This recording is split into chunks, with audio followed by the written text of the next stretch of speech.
வணக்கம் நிகிதா. அதாவது தமிழக வெற்றி கழகத்தின் தலைவர் விஜய் மூன்றாவது கட்ட பிரச்சாரமாக இன்று துவக்கப்பட்டுள்ளார்.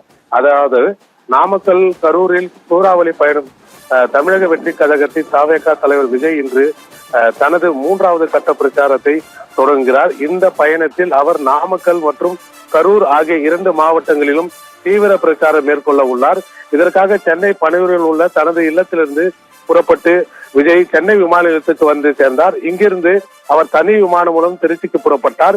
திருச்சியிலிருந்து சாலை மார்க்கமாக கரூர் மற்றும் நாமக்கல் மாவட்டங்களுக்கு சென்று அங்கு பொதுமக்களை சந்தித்து உரையாற்றி தீவிர பிரச்சாரத்தில் ஈடுபட இருக்கிறார்.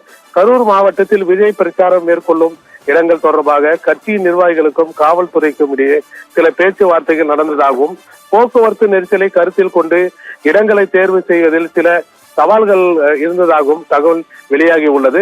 இந்த மூன்றாவது கட்ட பிரச்சாரம் வரவிருக்கும் தேர்தலை முன்னிட்டு தமிழக வெற்றி கழகத்தின் தேர்தல் வியூகங்கள் ஒரு முக்கிய பகுதியாக பார்க்கப்படுகிறது நிகிதா.